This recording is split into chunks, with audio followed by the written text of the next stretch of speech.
And welcome back to EDH Deck Building. I am your host, Demo, and I will be talking about cards that I think are not worth buying. So, what does that exactly mean? Well, I made a video a couple of weeks ago about the most overrated cards in the format, and I talked about ones that I just thought were in way too many decks. Here, I'm talking specifically about cards that are not worth buying. So they're cards that are big name cards in the format, cards people always go after, but they're really expensive. I was going to include some of these in the overrated cards list, and I decided to leave them out because I was planning on making this list. So some of these cards could definitely be considered in the overrated or overplayed, that sort of scenario. But again, specifically, I'm talking about cards that are really expensive. And if maybe you're new to the format, running out and paying for these cards because you think you need them in your decks, that's what I'm talking you out of here, right? I'm basically saying save your money because I don't think it's necessary.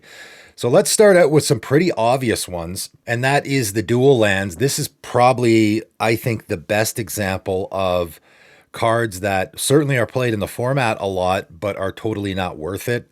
So I'm talking about the OG dual lands here, Tropical Island, Savannah, Bayou, the whole cycle. They, of course, are the best lands out there, obviously. As far as just creating two colors, there's not a better option by far. They got the land types, they got everything you're looking for. They enter the battlefield untapped, all of that. Are they that much better than a shock land? Not really, right? As we all know, life is a resource in the commander format, and the shock lands are only going to cost you 2 life to have them enter the battlefield and tap, which is really no big deal at all, right? So even just the direct comparison here between shock lands and the OG dual lands, the difference is minimal. Very minimal in my opinion, right? And a lot of times when I play shock lands, I'm just like, I don't need to pay the 2 life, so it'll come into play tapped, right? If it's turn 1 and I don't have a turn 1 play, I very often just have it come into play tapped because I don't need it. Why even bother paying the 2 life? Obviously, if you have them, go ahead, throw them in your deck. If you got a scrubland lying around, go nuts, throw it in your deck. They are fantastic without a doubt, but I'm saying it's not worth it to invest in it if you want to have it for your commander deck. Again, if you're a new commander or maybe even an older commander player like myself, I've been playing commander for a while. I don't actually own any of the lands. They're obviously insanely expensive, right? Is it worth it to go spend thousands of dollars? How better is it going to make your deck, right? That's essentially what I'm talking about here.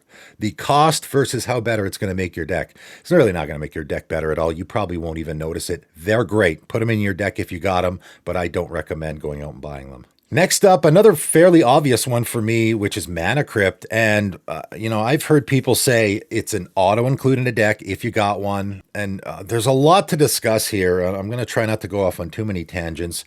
Obviously, for me, I don't even put Sol Ring in my deck anymore for a variety of reasons. I don't love auto-includes. I'm trying my hardest to get away from auto-includes. I leave my auto-includes to the removal, protecting my stuff, the really important stuff that my deck needs. So when it comes to stuff like mana rocks and lands, I try to stay away from auto includes as much as I can so that all my decks aren't exact copies of each other, right?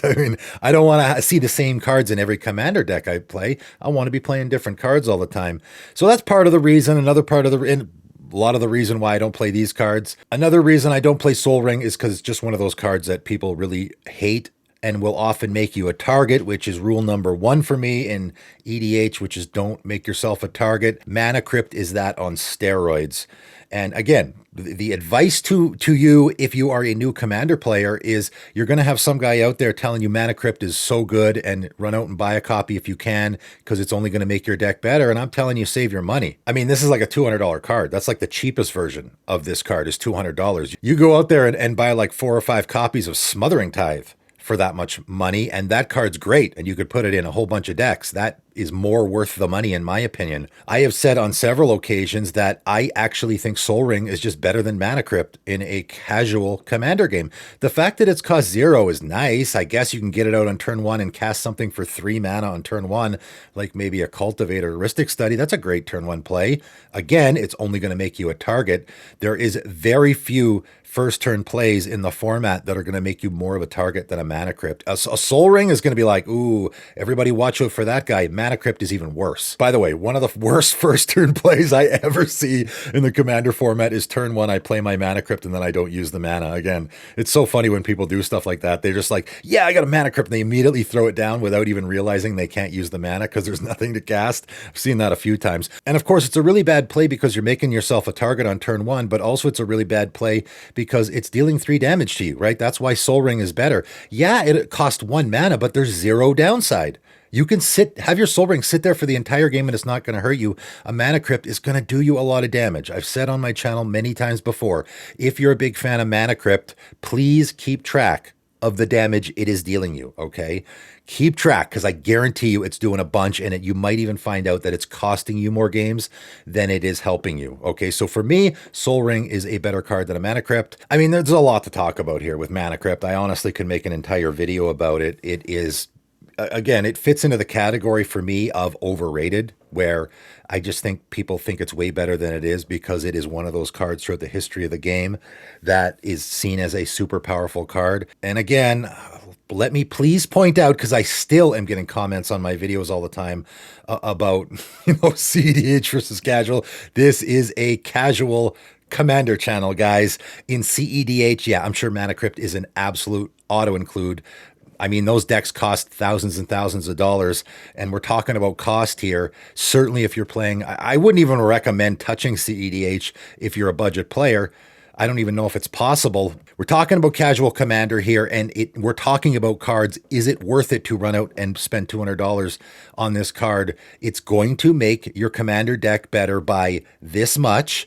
It's going to make you a target in a Commander game without a doubt. That's an absolute guarantee. An absolute guarantee that is without dispute is that a Mana Crypt, even if you play on like turn 5 or 6, it'll probably make you a target. In fact, there's a lot of people that if they see, I've played with lots of people where if they see a Mana Crypt turn 1, they might just scoop and leave because they're like, your deck's not casual. Guaranteed that's a possibility as well. Again, if I'm giving advice to newer Commander players here, it's absolutely not worth running out and paying the money for this card, in my opinion. In a similar theme, Jeweled Lotus. And of course, this is a card that like broke the internet when it first got spoiled. People were talking about how it was going to ruin the format. I certainly wasn't a big fan of it. I wonder what I would have said. I did not have a channel. This is right before I had my channel come out in Commander Legends. I mean, I did say some stuff about it because I, funny enough, did a Commander Legends set review. One of my very first videos I did. I think I did it in 3 parts. And I did talk about this. Obviously, I wasn't a fan of it. It certainly doesn't make the Commander format better. And again, to me, it's like, okay, getting that stuff out really, really fast is beneficial in CEDH for sure. In a casual format, I mean, it's good. There are certainly some decks where it's extra good, like a Muldrotha deck where you can keep playing it from your graveyard. And it just makes it, your Commander is a removal magnet, so having your Commander die and then, being able to recast it with your Jeweled Lotus every time certainly makes things a lot easier. At the end of the day, it is just 3 mana. A lot of decks, it's only going to be a 1 use, so it's essentially a ritual effect. There are some situations where it's better than that, but for a lot of decks, it's just a one-time ritual that you're going to probably get your Commander out faster, which again goes against rule number 1 for me, which is just going to make you a target. You've spent all this money and all this effort to get your Commander out a couple turns earlier just to have your opponents remove it. This was like $300 originally. It's gone down quite a bit in price. Of course, they have reprinted it quite a few times as well. Is it worth it still, even with the price down? No, I don't think so. Again, if you got one, if you cracked one open in a pack, sure. I still would make the argument that I mean, honestly, for me, if I cracked one of these open in a pack, I don't think that I have I mean, I do have a deck where I have a 12 mana Commander. My name is 1 deck. I probably wouldn't find room for it in there. I honestly wouldn't, because I already am jumping through hoops to get a ton of mana. So a few extra mana, I'm not going to find room for it. I doubt it. It's great for those 4 mana commanders that you can get out on turn 1, like a Purphoros deck. You might want to play it, especially because Purphoros is an indestructible enchantment. There, it might actually be worth it to put it in a deck like that. That's where I might play it. Again, I think it's an overrated card. It falls into that category. Is it worth it to go out and spend all the money to get it? Absolutely not. All right, let's move on to a more controversial card, Deadly Rollick, because I think, some of the cards I've already talked about, a lot of people would agree it's not worth spending that much money. Deadly Rollick, for me, is a card that I don't own. I don't have it in any decks. and I'm doing just fine without it. I don't think it's worth it. It's a great card. Again, just like I talked about in the overrated cards video, they're all great cards, okay? I'm not saying they shouldn't be played, that they're bad or anything like that. This is obviously a fantastic removal spell. Some people would say it's one of the best in the format. I disagree. It only hits creatures. Again, you're not even in the conversation of best in the format if you only hit creatures. I don't care that it's free. I don't care. And by the way, it's not always free. It's only free if your commander's in play. Do keep that in mind, guys. It does make a difference. I'm talking about this card specifically. I mean, again, great removal spell just for creatures. It's a great removal spell because it is exiling and it has the possibility of being free. It also has the possibility of costing 4 mana, which is not very good at all. And there's a lot of really great removal spells in black now, really great ones that you can convoke them, like Lethal Scheme. I'll throw out there. I love that card. I'm gonna have to talk about it in a video because not only is it convoking, you can convoke it so it's free. So there's another removal spell that's free. It also hits planeswalkers as well. It also lets you connive. It really is a fantastic removal spell. I might put that in my deck over Deadly Rollick. If I'm talking about the free Ikoria spells, right? That whole cycle. For me, Fierce Guardianship is at the top there. I think it's probably the best counterspell in the entire format. You could argue it is or it isn't. It certainly is in the discussion. For me, number 2 is Deflecting Swat. I talked about in my best colors in the format video last week about how Deflecting Swat is so good that it makes red a better color in the format just for that spell alone. So again, without a doubt, it's number 2. Again, that's why I'm not talking about those guys. Those guys might actually be worth it to run out and pay the money for. I haven't, but it might be worth it. Next up for me is Flawless Maneuver. Instant speed free spell that makes all your creatures indestructible, for me, is better than Deadly Rollick, which comes in at number 4. Now, of course, Obscuring Haze comes in last. No big surprise there. But Obscuring Haze is only like $1. Like maybe $2. That's it. It's not expensive, so that's why I'm not talking about it here. Feel free to run out and buy Obscuring Haze for $2. I'm sure it's worth it. Is Deadly Rollick worth it, being a $20 card? For me, no. I wouldn't spend $20 on any removal spell. Again, there's so much removal in the format that why would you spend $20 on a removal spell that only hits creatures? Again, if you got one, sure, it's a great removal spell. Go ahead, throw it in your deck, but I wouldn't spend the money on one. It certainly isn't necessary. Let's talk about Exploration, and this is definitely a card that I think is horribly overrated in the format. I've been seeing in the format since I first started playing. I got played a lot when I first started playing. It's played less now. It has been reprinted since then. It is a lot less expensive than it used to be. You could probably get one for about $15 now. Still too rich for my blood. I wouldn't waste the money on it because I don't think it's that good. Of course, you may play an additional land on each of your turns. That obviously is good in the archetype where you want to be doing that. If you're in a deck where you want to be playing lands all the time because you're picking them up or you're playing them from your graveyard, right? There are decks where it will be worth it, right? So this is one of those cards where if you're in that archetype of I need to be playing more than one land per turn, it is totally worth it. However, I've seen, like, again, one of the most popular plays I've ever seen in the Commander format is turn 1 Exploration. I play 2 lands, and that's it. I never use it again. It just became, I get to play an extra land on my first turn because, of course, I'm starting with maybe 3 lands in my opening hand, which is pretty typical. I play 2 lands on my first turn, and then on my second turn, I play 1 land because that's all I have to play, and then the Exploration just sits there. Is that worth $15, $20? I don't think so. I think it's, in general, it's an overrated card in the format, period. And it, for me, is certainly not worth going out and spending the money on just to get 1 extra land in play on turn 1. Next up, we got Seagate Restoration, and this one's probably going to surprise a few people. And funny enough, I just purchased this card for the first time. I never had it in any decks, and I finally got my hands on one, and I decided to put it in a deck. And I didn't think it was worth it. I was like, I don't think that was worth the money I spent on it. It is like a $25 card, something like that. It's an MDFC, which of course makes it a lot better. So you can play it as a land, and you can even play it untapped if you pay the 3 life. But of course, you probably don't want to ever play it, right? That's one of the issues with MDFCs, and I like MDFC lands. I do have a lot of them in a lot of my decks, but it is rare that I actually want to play them. Like if I have a Balagad Recovery in my opening hand, I really don't want to play it as a land unless I absolutely have to. It's nice that you have the option, but you really, really try not to as much as you can because you want that effect. And with Seagate Restoration, that's even worse because it costs 7 mana. So if you have a Seagate Restoration in your hand, you don't want to play it because you want to use the card draw effect, right? Draw cards equal the number of cards in your hand plus 1, and you have no maximum hand size for the rest of the game. And if this is in your opening hand or, do you draw it early in the game, 7, you're going to be waiting a while. So, and you really, again, the tempt is always there to play it as a land, which again, it's nice to have that option. If this was just a 7 mana card that does what it does, I guarantee you it'd be like a $2 card. The reason it's so expensive is because a lot of people will replace it as a land slot in their deck. Is it worth it? I don't think so. I think it's an okay draw spell. 7 mana is an insane amount of mana. You often, and I bought this card. I've now played it a few times, and I've gotten in the situation a couple times where I have like 3 cards in my hand. So this becomes 7 mana. I draw 4 cards. So that's not great, right? As I talked about with the red stuff and how red doesn't have great card draw, and because they have those shuffle effects that shuffle in and draw that many cards.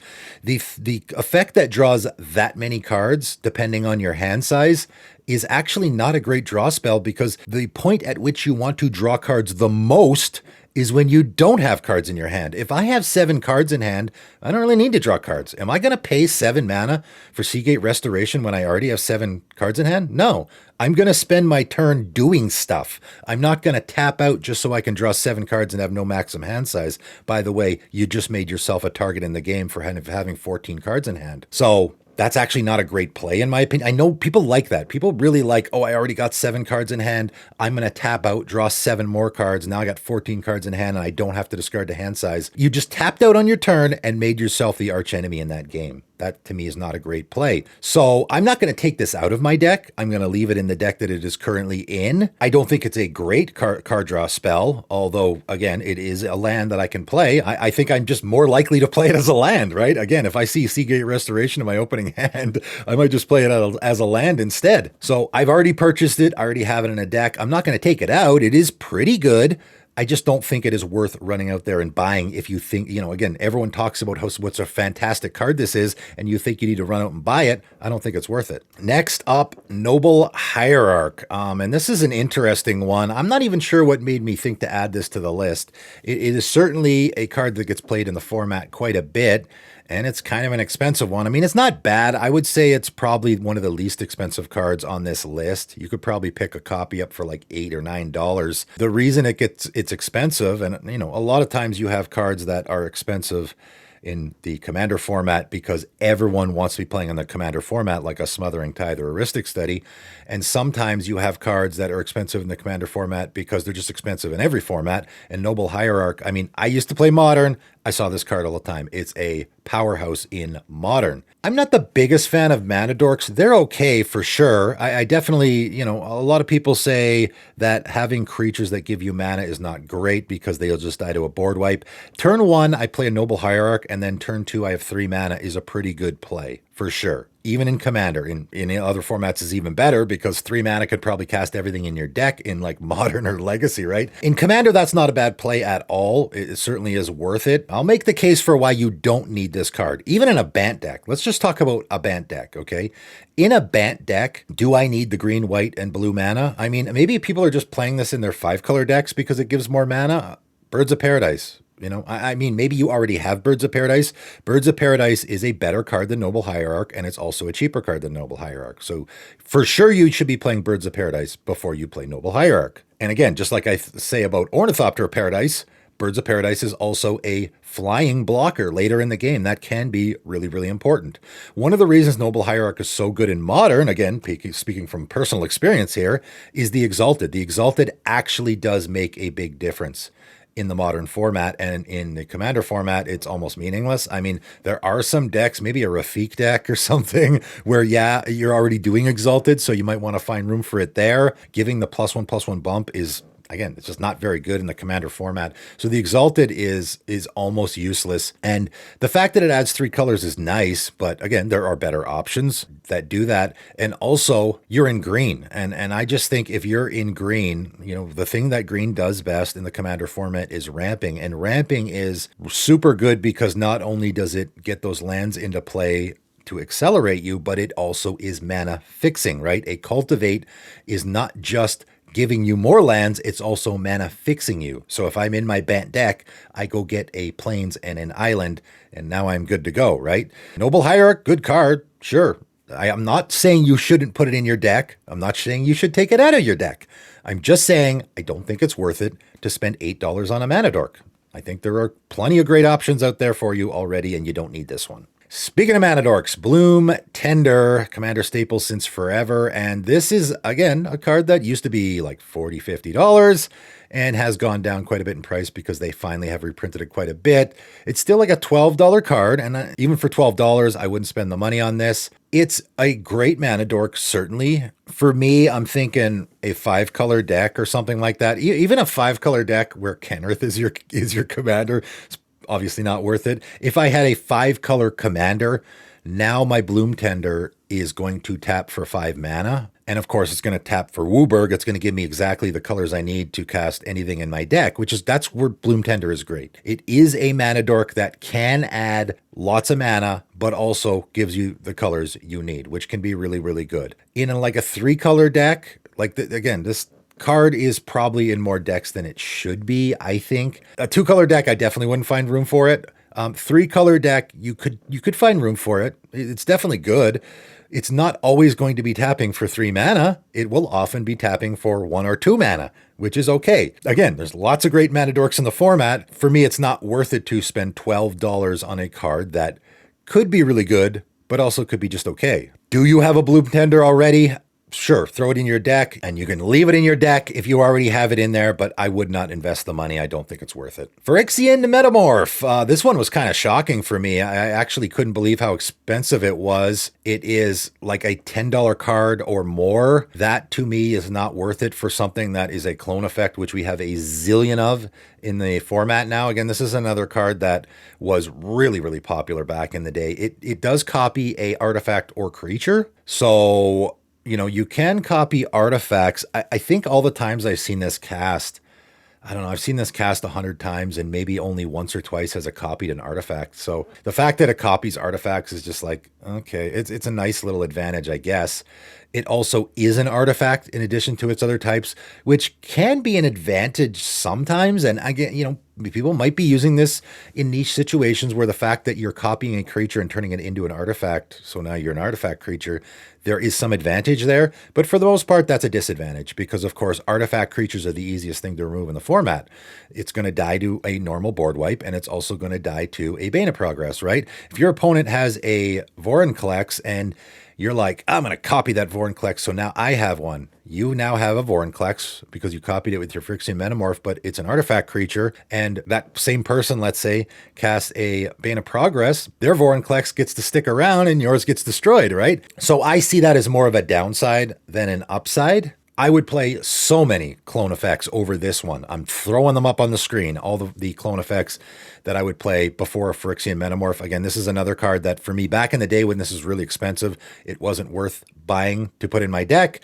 And now it's still not worth buying because we have even more, even though the price is probably cheaper, we have even more, and what I would consider better clone effects in the format. This is not worth buying. Again, if you have it in your deck already, that's fine. This was sort of one of those good stuff cards that people just auto-included in their commander decks just because you got great value out of it. It does have the Phyrexian mana, so of course you can cast it for only 3, which is not a huge selling point for me. I think it is pretty overrated for sure, so it falls into a bunch of these categories. It certainly is not worth buying, no question. And I'm going to end off with Cyclonic Rift. That's right. Cyclonic Rift for me is an overrated card in the format. It is, honestly, I don't think it's overplayed. Funny enough, this is a card that fits into the category, and I was going to talk about this in my overrated cards video, but that video became more of cards that are just in too many decks, okay? This is a little bit of a special scenario where here's a card that is overrated, but not overplayed. And I've touched on it a bit, and a lot of these cards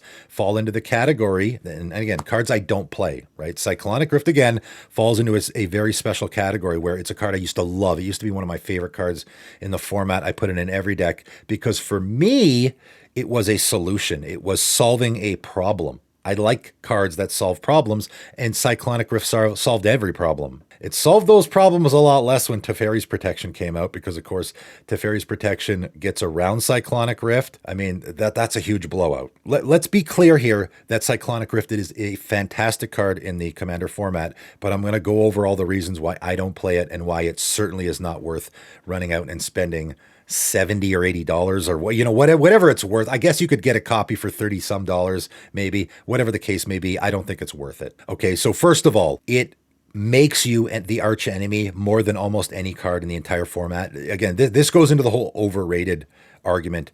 People have an incredible amount of ire for this card. They loathe it. And I have resolved this in a Commander game where someone had a Craterhoof Behemoth attack. I save the life of not just me, but other people as well.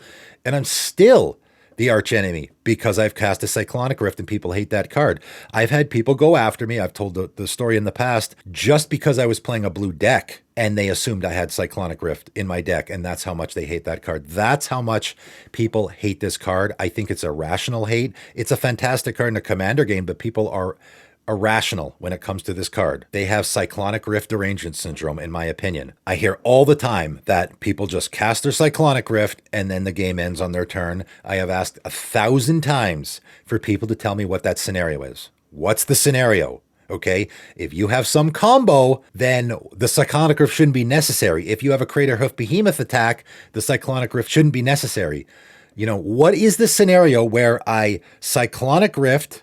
And again, I'm just calling out the people that constantly say that, and I never get an answer. What's the scenario? I Cyclonic Rift on my opponent, you know, overload, obviously, on my opponent's end step. I untap on my turn, and I win. What is that scenario where Cyclonic Rift is required for me to win the game in order for that to happen? I mean, there are some, but there are not many. I've never seen it happen, ever. I have never, ever, ever seen someone untap on their turn after resolving a Cyclonic Rift and win a game. Almost always, it is just everyone is ahead of me and I'm getting behind, and I'm just setting everyone back a couple turns so I can catch up. That is almost always what happens with a Cyclonic Rift. Again, it's played later in the game, guys. It costs 7 mana. It's played later in a game where it almost becomes an extra turn spell. That's basically what Cyclonic Rift is. It's just an expensive extra turn spell. It's great against tokens because they don't come back. It's great against +1/+1 counters because they don't come back. But mostly it's an extra turn spell because everyone in turn order, it's my turn. I got like 10 mana. I just unload my hand, move on to the next person, and they unload their hand. That's it. It just slows everyone down. It's great against the Craterhoof Behemoth attack. Again, it has gotten worse because of cards like Teferi's Protection, Galadriel's Dismissal, Clever Concealment, all these phasing out things that we have now, right? March of Swirling Mist. There's a ton of cards in the format now that can phase out all your creatures. So Cyclonic Rift gets a lot worse there. A lot worse. So overrated for sure. It's still a fantastic card without a doubt. For me, it's not worth it though. And again, I've taken it out of decks. I don't play it anymore. It's not worth it because the derangement that people have over this card, they hate it so much that for me, it's not worth resolving. Again, if you're going to cast your Cyclonic Rift and end the game right away, what scenario is that? I don't know. If you're going to make that happen, then great. If you have some deck where you're doing that, okay, sure. It is a great answer for things, okay? It is, absolutely. I do really love this card, but it's not worth it for me to even put in my decks, so it's certainly not worth it to run out and pay the money for it. Everyone knows about this card. I can't count how many times I have seen. Guy passes on his turn, leaving 7 mana open in his blue deck. Everyone knows it's coming, guys. Everyone knows it's coming. You're not fooling anybody at this point, right? So there's also that part that plays into it as well. It's certainly not worth it. It's not worth it for me to even put in a deck if I have one. Right. So this is, again, all these other cards I might find room for if I actually have them. This one, I don't even play. I have a Cyclonic Rift. I don't have it in any decks because for me, it's not worth it because of the ire it draws towards me. And that's not a good strategy to have in a Commander game. It certainly is not worth it to run out and buy, in my opinion. And there you go. That is 10 cards that for me are not worth buying. So cards that are probably, they fall into the overrated category. They probably fall into the overplayed category. But for me, these are all expensive cards, so it is not worth it to run out there and spend your hard-earned money on, in my opinion. You guys let me know in the comments below what you think. That is it for today, and thanks for tuning in.